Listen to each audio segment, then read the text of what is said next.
muy buenos días a todos. Muchas gracias por conectarse a este webinar organizado por Funcolef. Para mí es un honor y un placer acompañarlos en esta mañana. El título de la charla es de leucemia linfocítica crónica. La dinámica que vamos a tener en este espacio es primero pues hablar un poco sobre las generalidades de las leucemias en general, digamos de manera muy general, cuál es la definición, qué significa leucemia, cómo se comportan un poco estas enfermedades de manera muy general, algo sobre diagnóstico y tratamiento, y finalmente pues nos enfocaremos en la leucemia linfocítica crónica. Mi nombre es Carlos Daniel Zapata Amaya, soy el asesor médico para el área de hematología en AstraZeneca Clúster Andino, que cubre la operación de Colombia, Perú y Ecuador, y bueno, ese sería mi conflicto de interés.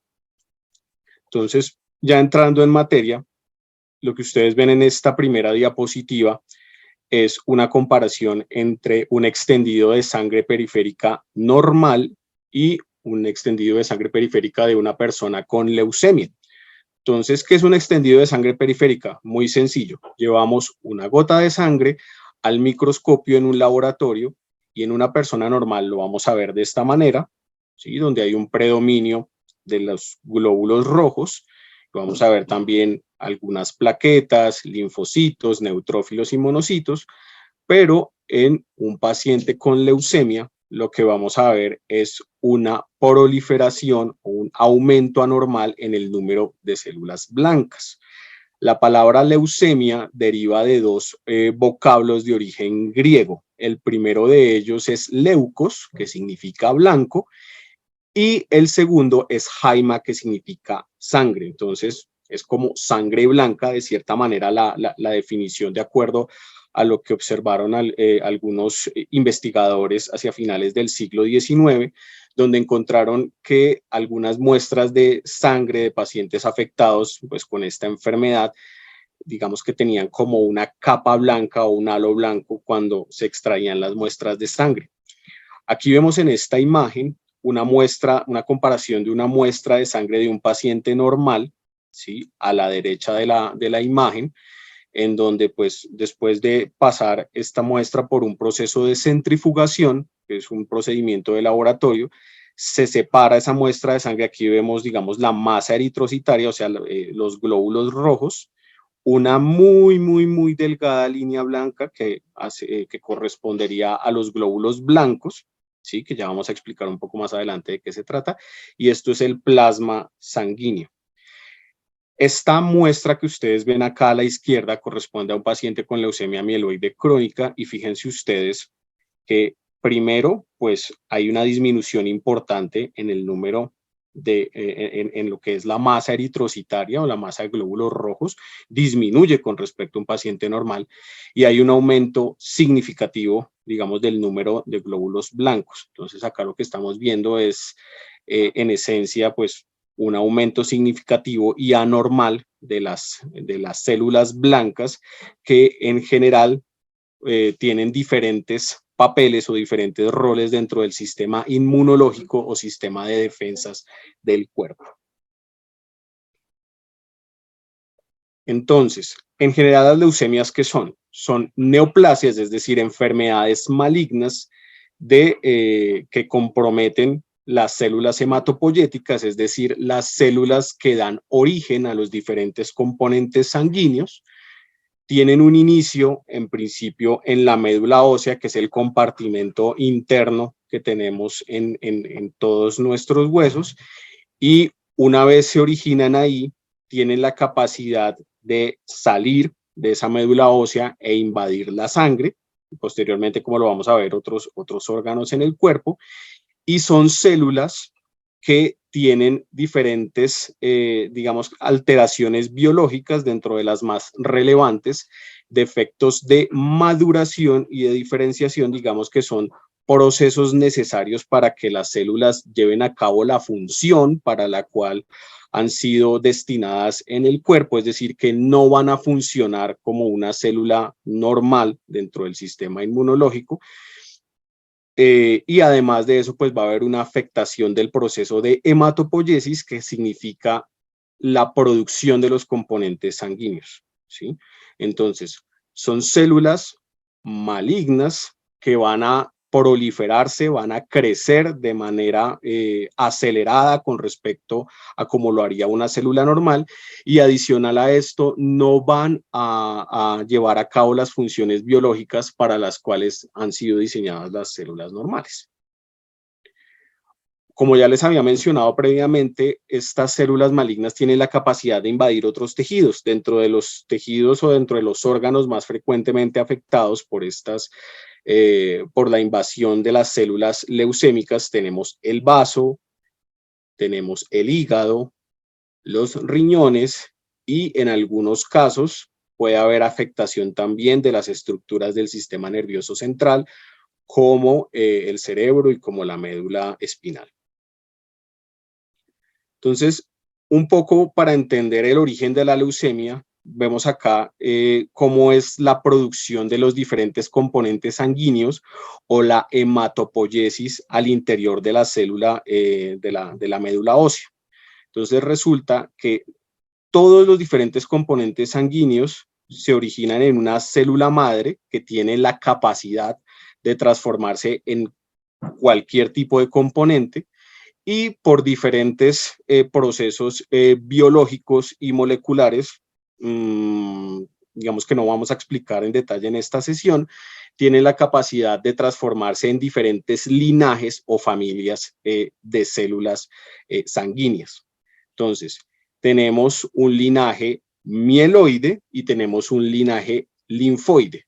El linaje mieloide tiene la capacidad de dar origen a los glóbulos rojos, a las plaquetas y a los granulocitos, que digamos que constituyen como la primera línea de defensas del sistema inmunológico. Y por otro lado tenemos el linaje linfoide, que da origen a los linfocitos, que es, digamos, otro componente importante del sistema inmunológico o de las defensas del cuerpo, que nos permiten, pues, digamos, defendernos o disminuir los daños que puedan ocasionarnos diferentes virus, hongos, bacterias o sustancias químicas. ¿Listo? Entonces es muy importante el término del linaje, ya sea mieloide o linfoide, porque a partir de esa diferenciación, pues vamos a tener diferentes tipos de compromisos en las leucemias. Entonces, a esto viene la clasificación. Las leucemias en general, aunque existen, pues, digamos, varios tipos de leucemias adicionales, como la leucemia, por ejemplo, prolinfocítica o leucemia de células peludas, las más frecuentes son las que ustedes ven relacionadas en este cuadro, ¿sí? Entonces, son leucemias que vamos a clasificar primero por el linaje, ¿sí? Ya sea linfoide o mieloide, y por la tasa de crecimiento de esas células malignas que se presente, pues, en cada uno de los pacientes. Entonces vemos, por ejemplo, que en los linfocitos, en la leucemia linfocítica aguda, pues el linaje comprometido es el de los linfocitos, y al ser agudo hablamos que hay una tasa de crecimiento muy acelerada de estas células malignas, y pues, es el tipo es el tipo de leucemia más común en niños, y en general, junto con la leucemia mieloide aguda, que sí se presenta, pues, más en adultos jóvenes, pues son las leucemias más agresivas, porque son leucemias donde la tasa de crecimiento o de replicación de estas células malignas y la capacidad de invadir es muy acelerada, y la capacidad de invadir otros órganos, pues, también es bastante alta, y por eso, pues, los pacientes que adolecen de este tipo de leucemias, pues generalmente tienen pronósticos más pobres y periodos de sobrevida, pues, mucho más cortos con respecto a las leucemias crónicas, ¿sí? Entonces, en el caso de las leucemias crónicas, pues las tasas de crecimiento o de replicación de las células malignas son más lentas, ¿sí? Son más lentas con respecto a las agudas. Entonces esto, pues, también nos va a marcar una diferencia importante, porque, como lo vamos a ver más adelante, muchos de estos pacientes en principio no tienen un compromiso importante desde el punto de vista de los síntomas, o no presentan síntomas en un momento inicial de la enfermedad. Y como lo vemos acá, son leucemias que se presentan sobre todo en la edad adulta. En el caso de la leucemia linfocítica crónica se presenta con más frecuencia en adultos mayores de 55, 60 años, son muy raras en niños o en personas jóvenes, y la leucemia mieloide crónica se presenta en edades también de pacientes un poco más jóvenes, alrededor de los 50, 60 años, pero en general son leucemias que se presentan en la edad adulta. ¿Cómo se hace el diagnóstico y el seguimiento de este tipo de enfermedades? Primero que todo, pues se hacen a partir de un hemograma o cuadro hemático, en el cual al extraer una muestra de sangre de un paciente, podemos hacer un recuento de todos los diferentes tipos de componentes sanguíneos, y en el momento en que se documente una alteración, como una elevación en el recuento específicamente de los linfocitos o de algún otro componente de la línea, ya sea mieloide o linfoide, pues ya el médico puede tener una sospecha clínica de un paciente que pueda tener una leucemia. Otra de las herramientas de las que disponen nuestros médicos para poder llevar a cabo tanto diagnóstico como seguimiento es la aspiración del contenido de la médula ósea. Entonces, los sitios anatómicos más accesibles son la cresta ilíaca, que es esta zona que ustedes ven acá. La otra que se utiliza con mayor frecuencia es el esternón, que es el hueso del centro del pecho que une las costillas. Esos son los dos sitios más frecuentes en los que se llevan a cabo las punciones para aspirar la médula ósea y poder llevar esa muestra a análisis microscópico para detectar la alteración de posibles formas malignas de estos linfocitos. Otra técnica que se utiliza es la citometría de flujo, que es a partir de un dispositivo que tiene como base de su funcionamiento un rayo láser y unos detectores. Nos permite determinar no solo el número de células, sino la forma y diferentes características de estas mismas células.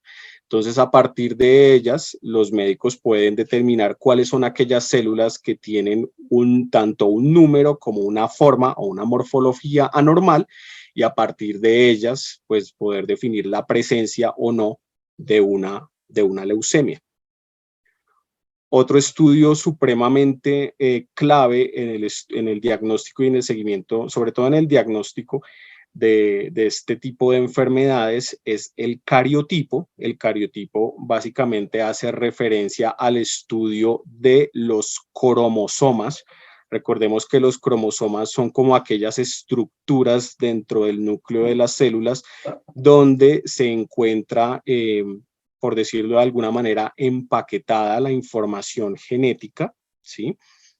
Y lo cual, pues, la información genética del ADN de cada una de nuestras células, y resulta de gran importancia en el estudio de las leucemias porque muchas de las leucemias pueden tener alteraciones como de lesiones, es decir, que haga falta uno de los brazos de los cromosomas, o translocaciones, que es decir, que digamos, una porción de un cromosoma se intercambie con la otra. En este caso, por ejemplo, está esquematizada la translocación 922, que da origen a la leucemia mieloide crónica, pero asimismo hay muchas otras alteraciones a nivel de los cromosomas que pueden dar origen a los diferentes tipos de leucemias.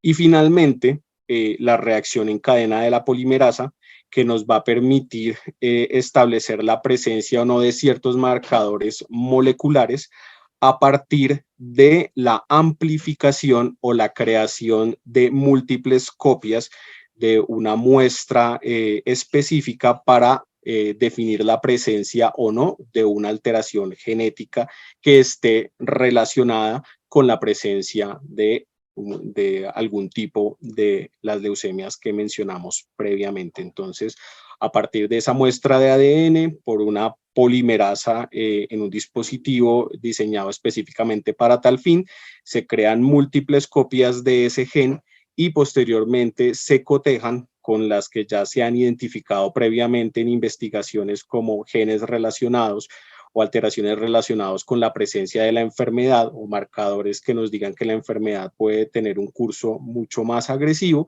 y el médico, pues a partir de los resultados, puede tomar decisiones a nivel clínico.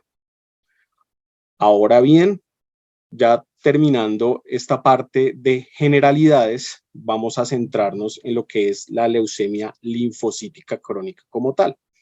Entonces, ya lo habíamos visto en la imagen, en una de las primeras imágenes de las generalidades, pero aquí lo volvemos a repetir. En este caso, lo que vemos con la leucemia linfocítica crónica es una proliferación no controlada de células B, tanto en sangre periférica como en tejidos linfoides, es decir, puede ocurrir también en el vaso y los ganglios linfáticos. Y al ser células malignas, recordemos que esas células malignas, primero, lo que hacen es crecer de manera acelerada, y segundo, no llevan a cabo las funciones biológicas para las cuales han sido diseñadas. Entonces, normalmente las células B hacen parte del sistema inmunológico produciendo anticuerpos para defendernos de las amenazas del exterior. Entonces, en este caso, esos linfocitos anormales no producen anticuerpos, y al no producir anticuerpos, estos pacientes en un principio son más susceptibles o tienen un mayor riesgo de contraer infecciones. Ya lo habíamos mencionado previamente, estas células malignas se proliferan y acumulan en diferentes partes del organismo. Son células morfológicamente maduras, es decir, que son muy similares a las células, digamos, son muy similares a las células normales no malignas, y pues eso hace en principio que el curso de esta enfermedad, por lo menos inicialmente, no sea tan agresivo. Tiene una presentación heterogénea, pues una presentación clínica bastante heterogénea. Y en cuanto a las manifestaciones clínicas, se sigue la regla de los 3/3. Por eso mismo les digo que es una presentación muy heterogénea. Vamos a tener dentro de los pacientes con el diagnóstico de la enfermedad, digamos, 3 grandes grupos. Un primer grupo de pacientes, un primer tercio, que va a tener una enfermedad agresiva al inicio de la presentación, ¿sí? Va a haber otro tercio de pacientes que probablemente nunca van a requerir tratamiento, y va a haber otro grupo de pacientes, otro tercio, que en un principio pues tiene una evolución indolente, es decir, se presentan síntomas muy leves o alteraciones, digamos, que no afectan de manera significativa la calidad de vida de estos pacientes, hasta que de manera progresiva, pues la enfermedad se torna más agresiva. ¿Listo? Entonces, por eso decimos que es una enfermedad con una presentación clínica heterogénea. Adicionalmente, representa un reto importante para los clínicos, porque algunas de las personas que presentan esta enfermedad pues no llegan a presentar síntomas. De hecho, la mayoría de las personas que debutan con leucemia linfocítica crónica, se estima que 2/3 partes de los pacientes no presentan ningún síntoma, ¿sí? Y se detecta la patología por un examen clínico de rutina. Usualmente están haciendo, digamos, estudios en muestras sanguíneas para otro tipo de enfermedades, y encuentran una elevación en el recuento de linfocitos, o muchas veces en los controles médicos de rutina se detectan estas alteraciones, y es de esa manera que pues el médico, digamos, que puede darse cuenta que el paciente eventualmente presenta esta enfermedad.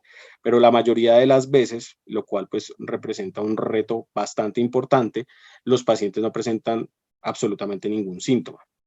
Cuando presentan síntomas, pues los síntomas más frecuentes son los que ustedes ven acá relacionados. Pueden haber aumento en el tamaño de los ganglios linfáticos, lo cual se denomina médicamente linfadenopatía. Puede haber un aumento de tamaño del vaso, aumento de tamaño del hígado. Puede presentarse también anemia o disminución del número de glóbulos rojos que pues hace que los pacientes presenten síntomas como debilidad, somnolencia, fatiga. ¿Mm? Pueden presentarse sudores nocturnos intensos, pérdida de peso involuntaria, se puede presentar fiebre sin necesidad de que el paciente tenga un proceso infeccioso y también trombocitopenia, que es una disminución en el recuento del número de plaquetas, lo cual lleva a que los pacientes sean más susceptibles a presentar sangrados, como sangrado por la nariz, que se denomina epistaxis, o sangrados, por ejemplo, en las encías, cuando los pacientes se cepillan los dientes, lo cual se denomina gingivorragia. Cuando se presentan este tipo de fenómenos, podemos sospechar que el paciente tiene una disminución en el número de plaquetas. Ahora bien, hablando un poco de la epidemiología, que es el comportamiento de la enfermedad en diferentes geografías, vemos que es una enfermedad que tiene pues una alta tasa de incidencia o una incidencia, digamos, un poco más elevada en países del hemisferio norte. Vemos acá el caso, el primer número corresponde al número de incidencias, es decir, de casos nuevos por año relacionados, la tasa de incidencia por cada 100.000 habitantes. El primer número corresponde a hombres, el segundo número a mujeres, porque es una enfermedad que afecta de manera predominante a los hombres. Vemos que las incidencias oscilan entre 2 y casi 5 casos por cada 100.000 habitantes. En el caso de Europa Occidental, vemos que pues aunque con números un poco inferiores, pero se mantiene entre 1.3, 1.4 y 4 casos por cada 100.000 habitantes, mientras que en nuestro medio, pues es una enfermedad un poco más, digamos, menos frecuente, un poco más rara, si quisiéramos decirlo, con tasas de incidencia tal vez un poco más altas en países como Argentina o como Uruguay, y en países como Colombia o como Ecuador, pues hay unas tasas de incidencia que son mucho más bajas, y esto de cierta manera tiene que ver con la distribución étnica que tenemos en Latinoamérica, en donde pues los habitantes de origen caucásico pues corresponden a una menor proporción de la población con respecto a los países del hemisferio norte. Entonces, como aquí digamos que hay una mayor mezcla racial, los grupos étnicos que corresponden a los afrodescendientes o a los asiáticos son grupos donde este tipo de leucemia es mucho menos frecuente, y pues eso hace que la incidencia, es decir, el número de casos nuevos de pacientes con esta enfermedad que se presenten por año sea mucho menor. ¿Cuáles son los factores de riesgo que se han identificado para esta enfermedad? Digamos que no se ha identificado pues un factor de riesgo, eh, digamos, explícita y directamente relacionado con la aparición de esta leucemia, como lo podríamos decir, por ejemplo, en la relación que hay entre el tabaquismo y el cáncer de pulmón, pero se ha identificado que en las leucemias en general, no solo en esta, la exposición a radiación ionizante puede ser un factor de riesgo. También, digamos, la exposición a ciertos pesticidas o herbicidas. En un momento, por una publicación que se hizo después de la guerra del Vietnam, se vio que el agente naranja que era un pesticida con el cual se fumigaba, podía estar relacionado con la aparición de este tipo de leucemias. Entonces, las personas que están expuestas a herbicidas, a fungicidas, a pesticidas, y a muchos químicos, digamos, bencénicos, pues pueden tener un riesgo aumentado de presentar este tipo de leucemias. Como ya lo habíamos mencionado previamente, el sexo masculino, pues ser hombre aumenta el riesgo de padecer esta enfermedad, y hay una proporción más o menos de 1.5 a 2 casos en hombres por cada caso en una mujer, ¿sí? Y el hecho de que haya una historia familiar también aumenta el riesgo. Entonces, pacientes que tengan las personas en primer grado de consanguinidad de pacientes que hayan padecido leucemia linfocítica crónica tienen entre un 30 y un 50% más de probabilidad con respecto a la población general de padecer esta enfermedad. Como ya habíamos mencionado, pues estas son las principales manifestaciones clínicas. Es importante también resaltar que estos síntomas B son comunes a muchos tipos de enfermedades hemato-oncológicas, entonces también representa, digamos, un reto para el clínico la identificación de estas enfermedades, porque muchas de ellas se presentan exactamente con los mismos síntomas. Pueden tener pérdida de peso, pueden tener sudoración excesiva y pueden presentar fiebres no asociadas a procesos infecciosos. Aquí vemos algunas imágenes de pacientes con leucemia linfocítica crónica. Vemos, por ejemplo, un aumento marcado en el tamaño del vaso y del hígado en este paciente. Usualmente esta línea que ustedes ven acá es la línea del reborde de las costillas. Usualmente el vaso en condiciones normales no debería sobrepasar ese borde y fíjense ustedes cómo ha crecido notablemente el tamaño del vaso en este paciente. Y en el caso del hígado, lo usual es que el tamaño del hígado no sobrepase 1.5 o máximo 2 centímetros por debajo de este reborde costal, y aquí hay más de 15 centímetros por debajo del reborde, es decir, que hay un aumento notable en el tamaño de este órgano. Y como ya habíamos visto, pues la presentación de aumento de ganglios linfáticos a nivel del cuello, a nivel de las axilas y a nivel también de las ingles. Ahora bien, cuando el médico pues ya tiene la sospecha, para determinar el pronóstico y asimismo el tratamiento más adecuado para su paciente, lo que hace es llevar a cabo una estratificación. Entonces, esta estratificación se hace a través de diferentes escalas. Las más utilizadas son las escalas de Ray y de Binet, que fueron dos médicos que diseñaron unas escalas de clasificación tanto en Estados Unidos como en Europa.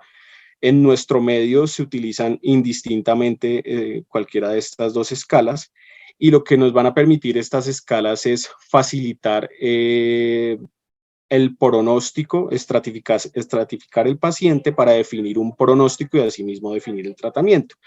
Y dentro de estas escalas, que pues son bien detalladas, y digamos que no es el objeto de la charla mencionar el detalle de cada una de ellas, se tienen en cuenta tanto los niveles de hemoglobina y de glóbulos rojos, el número de linfocitos y plaquetas, y la presencia o no de esplenomegalia o de hepatomegalia, es decir, de aumento del tamaño del hígado o del vaso. Dependiendo de la presencia o ausencia de cada una de estas características y de los niveles en cada uno de estos componentes sanguíneos, el médico puede definir el pronóstico de este paciente y asimismo seleccionar el mejor tratamiento posible para él. Aparte pues de las pruebas que ya les había comentado que se utilizan, como el recuento completo de componentes sanguíneos en un hemograma o el extendido de sangre periférica, en esta era, digamos, molecular, pues también el inmunofenotipo ha cobrado especial relevancia.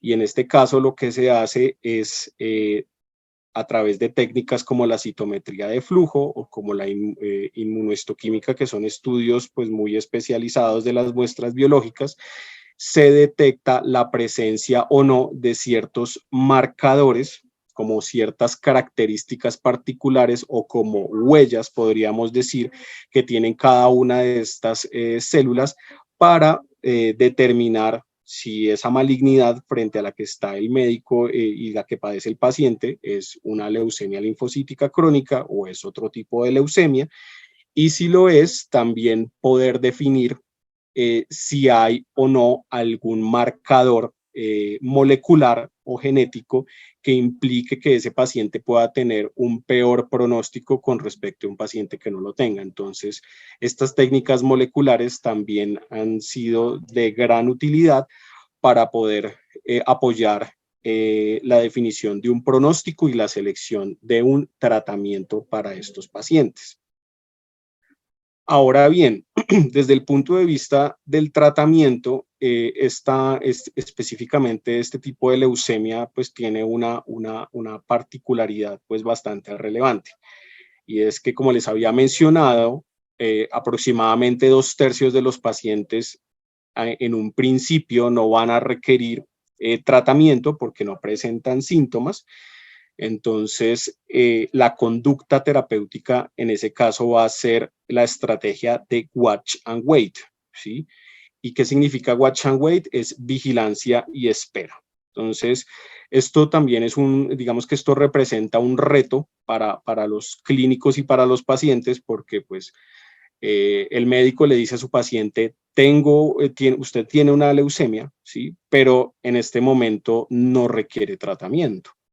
Entonces los pacientes pueden tener sensaciones de ansiedad, de intranquilidad, pueden deprimirse un poco, pueden sentirse confundidos porque dicen, bueno, pero si tengo una enfermedad, ¿por qué no voy a recibir tratamiento para la misma? ¿Sí?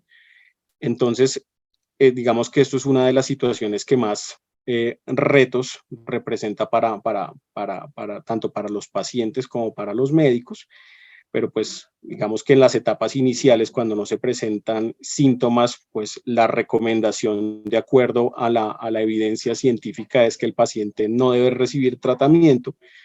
Y una vez el paciente presenta alguno de estos síntomas, como los que ya habíamos mencionado previamente, y adicional a eso presenta una alteración en el recuento de componentes sanguíneos, con anemia, trombocitopenia, con aumento del tamaño del hígado, del vaso, con aumento en el tamaño de los ganglios linfáticos, pues en ese caso ya el paciente tiene indicación de tratamiento y debe recibir tratamiento. El tratamiento va a definirse, pues, digamos, de acuerdo a varios parámetros también. Recordemos que la gran mayoría de estos pacientes son diagnosticados en edades alrededor de los 68, 70 años, es decir, que son pacientes de edades avanzadas y son pacientes que en su gran mayoría pueden tener alguna enfermedad asociada o pueden presentar algún factor de riesgo. Me explico. Muchos de los pacientes a esta edad pueden presentar alteraciones a nivel metabólico como diabetes o dislipidemias, pueden presentar alteraciones a nivel del sistema cardiovascular como hipertensión arterial o pueden tener afecciones cardíacas. Es decir, hay diferentes condiciones de salud que el médico debe tener en cuenta antes de poder formular un esquema de tratamiento de tal manera que pues logremos la mejor eficacia sin comprometer pues la calidad de vida del paciente y sin interferir en cuanto a los efectos adversos con los demás órganos y sistemas. Entonces, cuando el paciente tiene una alta expectativa de vida y pues digamos que no tiene muchas enfermedades y tiene una buena función orgánica, muy probablemente el médico va a optar por un tratamiento, digamos, un poco más agresivo, en el cual se logre una remisión muy profunda y en el cual lo que se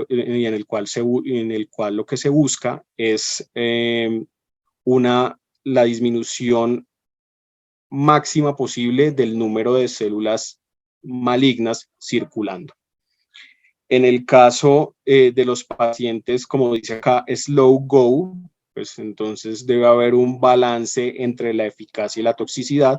Cuando el paciente ya tiene una reducción en el funcionamiento de algunos órganos, ya tiene algunas enfermedades establecidas y su expectativa de vida, pues digamos que está un poco más reducida. Entonces lo que buscamos es priorizar ese balance en donde hay que tener una buena respuesta clínica y adicionalmente pues buscar que el paciente tolere adecuadamente ese tratamiento y que las posibles reacciones adversas que se presenten no afecten de manera significativa la calidad de vida que este paciente tiene. Y aquí en el no-go, que pues sería digamos el otro extremo, donde el paciente pues tiene una muy pobre expectativa de vida y tiene un marcado compromiso en cuanto a enfermedades y reducción del funcionamiento de sus órganos, pues lo que se buscan son medicamentos paliativos en donde se pueda tener la mejor calidad de vida posible para este paciente con el menor digamos, con la menor proporción de toxicidad. ¿Ok? Entonces, estos en líneas generales son los criterios que tiene en cuenta el médico, aparte de además de la parte clínica y lo que ya habíamos mencionado de los marcadores genéticos y moleculares, para poder seleccionar de manera óptima el tratamiento. Es importante tener en cuenta que, pues, especialmente en oncología, pues ha habido un avance significativo en el desarrollo de nuevas opciones terapéuticas y la quimioterapia, que era, pues, digamos, el abordaje, digamos, inicial que se tenía para el manejo de muchas de estas patologías y que tiene como foco el daño al material genético, pues ha venido pasando un poco a la historia. ¿Por qué? Porque se han dado cuenta los investigadores y los médicos a partir de diferentes estudios que con el paso del tiempo la eficacia de muchos de estos esquemas de quimioterapia empezó a verse disminuida y pues para nadie es un secreto que la toxicidad de muchos de los medicamentos que se utilizan en esquemas de quimioterapias pues son bastante importantes, ¿no? Y afectan de manera significativa la calidad de vida.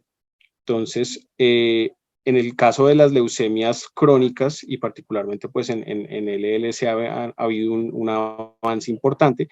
¿Y qué ha sucedido? Que desde hace algunos años, pues los investigadores han descubierto ciertos mecanismos o ciertos blancos terapéuticos, digamos, que han identificado distintos tipos de blancos terapéuticos dentro de estas células malignas, frente a los cuales pueden dirigir ciertos medicamentos, y esto ha permitido pues lograr, digamos, unas tasas de respuesta en cuanto al control de la enfermedad bastante interesantes, con una toxicidad pues reducida, notablemente reducida con respecto a lo que previamente se tenía con la quimioterapia.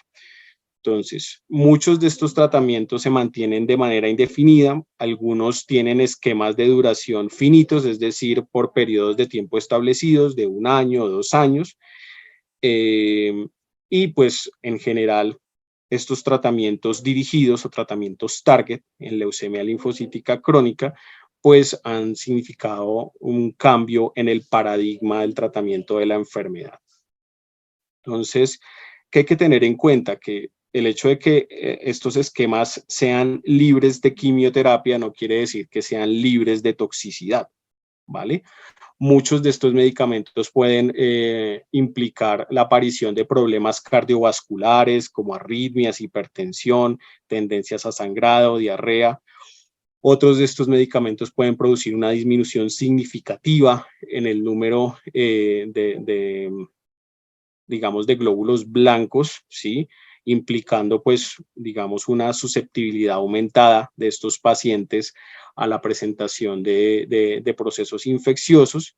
Otros hacen que, pues, una reducción muy masiva del número de células malignas pueda afectar el funcionamiento de los riñones. Y básicamente, pues, lo que se ha buscado con la incorporación e implementación de estas terapias dirigidas, que digamos que tienen una historia de aproximadamente 20 años. En los últimos 20 años es donde ha tenido lugar todo el desarrollo de estos medicamentos innovadores para el tratamiento de la LLC. En últimas, lo que buscan es mejorar la calidad de vida de los pacientes, pues controlando de manera óptima la enfermedad con un perfil de toxicidad o de efectos adversos pues mucho más favorable. Esta gráfica la traigo sencillamente para mostrarles esa parte de la evolución en cuanto a los años de tratamiento. Desde los años 2000 hacia atrás lo que se utilizaba era pura quimioterapia. Del año 2000 al 2014 se utilizaron de manera frecuente combinaciones de quimioterapia con algunos medicamentos biológicos como anticuerpos monoclonales, y desde el año 2014 en adelante la aparición de terapias dirigidas contra diferentes blancos moleculares es lo que ha generado ese cambio de paradigma en el tratamiento de la leucemia linfocítica crónica. Y aquí básicamente quisiera pues reforzar ese punto mostrando las recomendaciones de las guías de tratamiento de la National Comprehensive Cancer Network, que es, digamos, un organismo que se encarga de evaluar toda la evidencia científica disponible alrededor de los tratamientos de diferentes tipos de cánceres y emitir unas recomendaciones de tratamiento con respecto a los, digamos, a los mejores regímenes posibles de acuerdo a las características que estos pacientes tengan. Entonces, ellos hacen una categorización de acuerdo a ciertos marcadores genéticos, en este caso, por ejemplo, de lesión de 17p o mutación de TP53, que son marcadores genéticos de mal pronóstico, y asimismo hacen una segmentación por la edad de los pacientes y la presencia o no de alguna enfermedad significativa, y de acuerdo a esa caracterización, pues generan unas recomendaciones de tratamiento donde pues no nos vamos a, digamos, a detener, pero claramente lo que quiero mostrarles acá es que las terapias dirigidas o las terapias target pues son los protagonistas de estas últimas recomendaciones en las guías de práctica clínica, por lo cual pues los médicos claramente de acuerdo también al acceso que tengan a los medicamentos en los diferentes países,